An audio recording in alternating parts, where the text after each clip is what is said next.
Sugatan ng isang driver at mga pasahero nito matapos maaksidente ang sinasakyang van sa National Highway sa Sofronio, Española, Palawan. Alamin ang ibang impormasyon sa ulat ni Patrolwoman Eloisa Beredo. Pagalingan yung sa Socorro Española District Hospital ng driver at 7 pasahero ng van makaraang maaksidente ang sinasakyan ng mga ito na isang Toyota Hi-Ace van sa kahabaan ng National Highway Barangay Labog, Socorro Española, Palawan noong ika-14 ng Mayo taong kasalukuyan.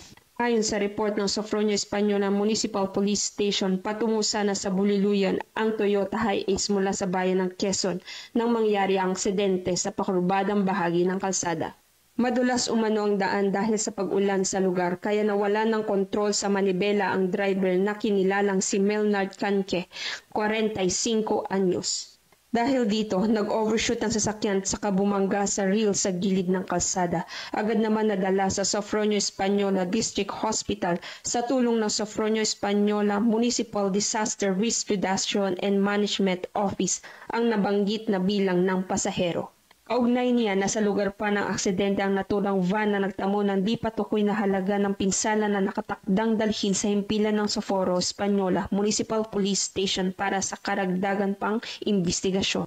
Mula dito sa Calapan City, Oriental Mindoro, ako ang iyong PNN Correspondent Patrolwoman Eloisa Joy V. Beredo, alagad ng batas, taga-taguyod ng Balitang Pulis.